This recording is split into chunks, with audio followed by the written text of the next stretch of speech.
Olá pessoal, tudo bem? Aqui quem fala é o professor Carlos Alfredo e nessa videoaula de hoje eu vou demonstrar o passo a passo sobre como realizar os cálculos para a diluição de soluções. Vamos lá? Então vem comigo! Ao se realizar a diluição de soluções, tem alguns aspectos que você pode calcular. Por exemplo, qual deve ser o volume da solução concentrada que eu vou coletar para fazer a diluição até uma quantidade desejada, pode ser um caso. Ou outra, quanto de água eu tenho que colocar numa alíquota de um reagente para chegar numa concentração desejada? Ou até um terceiro caso, eu realizei uma diluição e não tenho ideia da concentração final. Qual vai ser essa concentração? E como que se chega na equação de diluição? Vamos fazer uma demonstração. Como funciona a diluição de soluções? Colocamos aqui duas imagens representativas, inicial 1 e final 2, de um recipiente com água e um soluto dissolvido, que está representado pelas bolinhas vermelhas. Vocês podem ver que está sendo acrescentada água no primeiro recipiente. E podem perceber que o volume da solução aumenta, porém a quantidade de soluto continua exatamente igual. Então podemos dizer que a massa de soluto no primeiro becker e depois no segundo becker, elas são exatamente iguais. Porém, nós não vamos trabalhar com a informação de massa para cálculo, mas resgatando as equações de concentração de soluções, vocês devem lembrar que concentração comum é massa do soluto pelo volume da solução. E com isso, a gente pode isolar a massa e ela fica igual concentração vezes volume. Então é essa relação que nós vamos utilizar na igualdade acima. Portanto, vamos ter que a concentração inicial vezes o volume inicial é igual à concentração final vezes o volume final. Essa é a equação que nós vamos utilizar. Isso pode ser feito tanto considerando massa de soluto ou também número de mols de soluto. Como o número de mols é uma informação exclusiva do soluto, podemos dizer que o número de mols inicial é igual ao número de mols final. E das equações de cálculo de soluções, sabemos que a molaridade é igual ao número de mols dividido por volume. Isolando essa informação, número de mols é igual a molaridade vezes volume.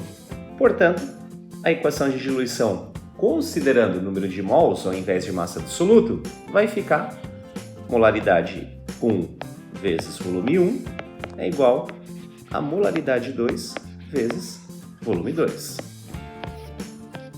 Porém, na minha opinião, para vocês não ficarem usando símbolos diferentes, é mais apropriado empregar um símbolo só. Então vocês podem considerar que o C, fica mais fácil para lembrar de concentração, ele pode se referir à concentração em gramas por litro, pode se referir à concentração em mol por litro, ou também pode ser até em título, em porcentagem. Então com isso vocês podem utilizar a equação C1V1 igual a C2V2, que fica mais fácil para vocês lembrarem. E um parâmetro bem importante para se recordar entre concentração e volume é o seguinte: se você está aumentando o volume da solução, por exemplo, adicionando mais água, vocês concordam que a concentração diminui.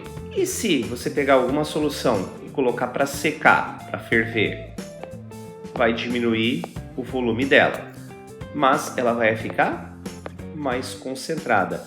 Então o que vocês podem afirmar é que concentração e volume são grandezas inversamente proporcionais.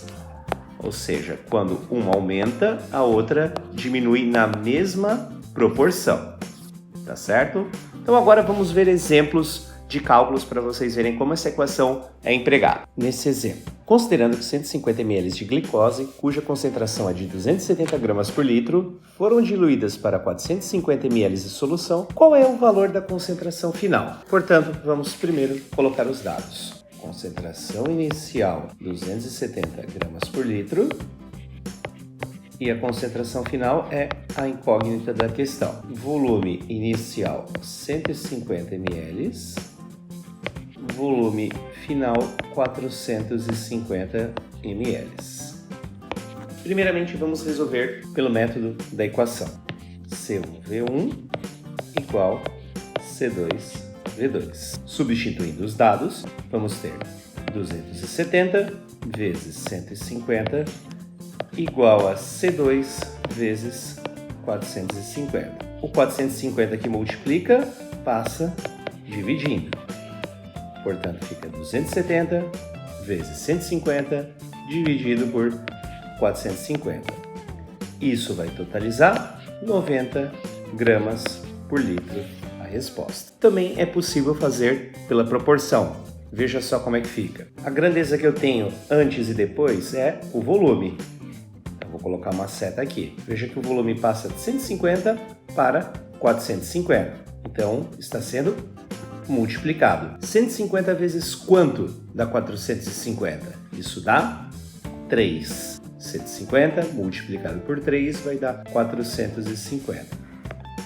Portanto, lembrando que concentração e volume são grandezas inversamente proporcionais, então eu tenho que pegar o 270 e dividir por 3. 270 dividido por 3 vai dar exatamente 90 gramas por litro. Nesse exemplo, para diluir 100 ml de solução de ácido clorídrico 1,8 molar, de modo que a concentração diminua para 0,3 molar, qual é o volume de água que tem que ser adicionado? Vamos colocar os dados da questão. Concentração inicial igual a 1,8 molar.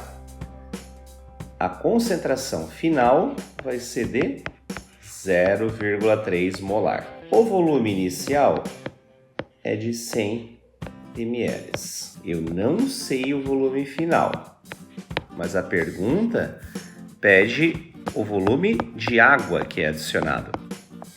Para saber o volume de água a ser adicionado, eu tenho que saber os volumes inicial e o final e subtrair eles. Ou seja, o volume de água vai ser V2 menos V1. Portanto, vamos primeiro calcular o V2 e depois fazemos essa subtração. Utilizando a equação C1V1 é igual a C2V2. Vamos ter 1,8 vezes 100 igual a 0,3 V2. 1,8 vezes 100 dá 180 e o 0,3 que multiplica passa dividindo.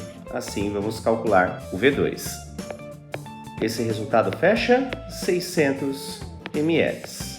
Então, esse é o volume final. Agora, para descobrir o volume adicionado de água, eu vou pegar esses 600 ml e subtrair do volume inicial, que é 100.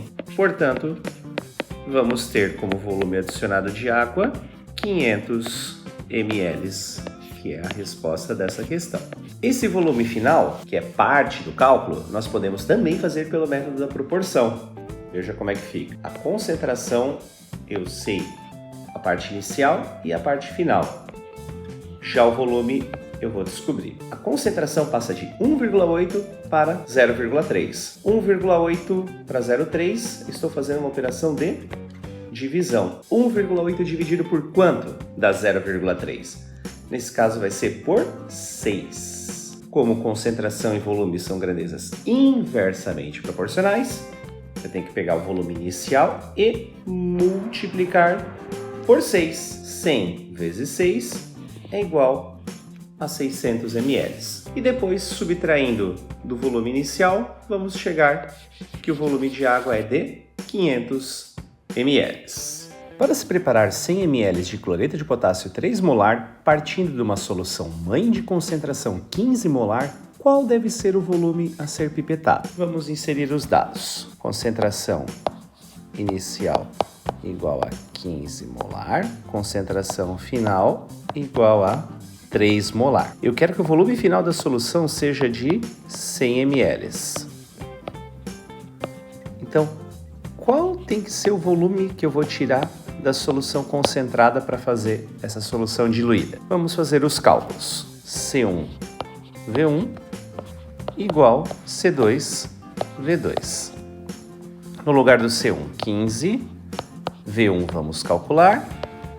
C2 é 3 e o V2 é 100. Portanto, vai ficar 300 dividido por 15 e isso vai dar 20 ml. Quer dizer que precisamos tirar 20 ml da solução concentrada, colocar num balão volumétrico de 100 ml e completar com água para chegar na concentração de 3 molar. Se for fazer pelo método da proporção, como que vai ficar? A concentração, eu sei o valor dela antes e depois, o volume ainda não. Olhando para a concentração, ela reduz de 15 para 3. Portanto, 15 está sendo dividido por um valor. 15 dividido por quanto dá 3? Vocês conseguem ver que é 5, né? 15 dividido por 5 vai dar 3. Se na concentração é dividido por 5, o volume vai ser multiplicado por 5 para ir do ponto inicial para o ponto final. Daí, que número vezes 5 que vai dar 100? Vai ser exatamente os 20 ml. E com isso, finalizamos a explicação sobre como proceder com os cálculos de diluição de soluções. Espero que vocês tenham gostado dessa videoaula e quaisquer dúvidas eu estou à disposição. Até mais!